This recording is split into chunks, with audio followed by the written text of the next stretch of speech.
trust is without borders. Let me walk upon the waters wherever you would call me. Take me The use of perspective. I feel like I've learned so much this week that it is overwhelming. A lot of what I have learned has been about patience, and God knows it's been really hard to keep a positive perspective. In fact, many times I've failed to immediately look at the bright side. However, this is the whole point of the blog. It isn't easy to default to a positive attitude when everything seems negative. Over the past 2 weeks, I have gotten event dates pushed back, which required me to wait longer for things I had been looking forward to.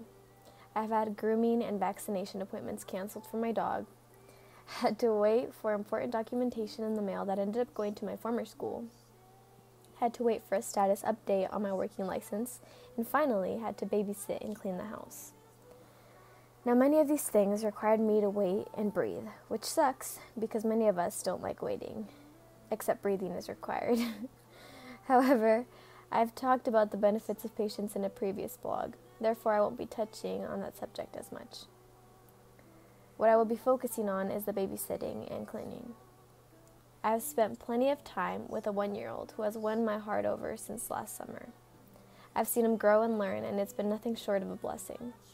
However, the more and more time I spend with him, the more I realize how difficult it is to keep being patient with him all the time. It's a very long time to spend with a human who doesn't speak his needs because he needs my undivided attention. However, I think that the hardest part about babysitting him is learning to accept the messes he makes and realizing that he is a child that is going to get things dirty.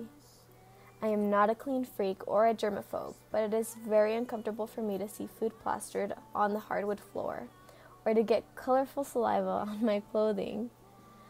I don't like the feeling of sitting on something wet or having to wipe something mushy off of his clothing. Yet I have no problem changing his diaper because the mess is where it should be.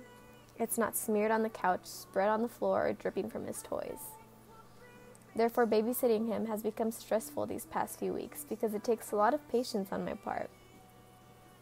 The other problem is that if he has made a mess somewhere, I won't feel comfortable hanging out there after I'm done taking care of him because it's gross for me. So I'll have to clean because he obviously can't. The interesting part is that I like cleaning because I get to see how the nastiness goes away and the room looks so nice and organized. It is definitely hard work to clean up after him, so sometimes I'll avoid going into the living room because it's typically where he makes a mess. And I'll keep my room clean because it's my safe haven. It's hard to see the situation in a positive light, and I think that the only good thing is after I clean. However, earlier this week I managed to compare the scenario to ourselves. For example, many times things get messed up in life, and it bothers me greatly because it never stays that way. Because one way or another I managed to clean it up. The best part about having to clean up messes in my life is that I never have to do it all by myself because God always helps me.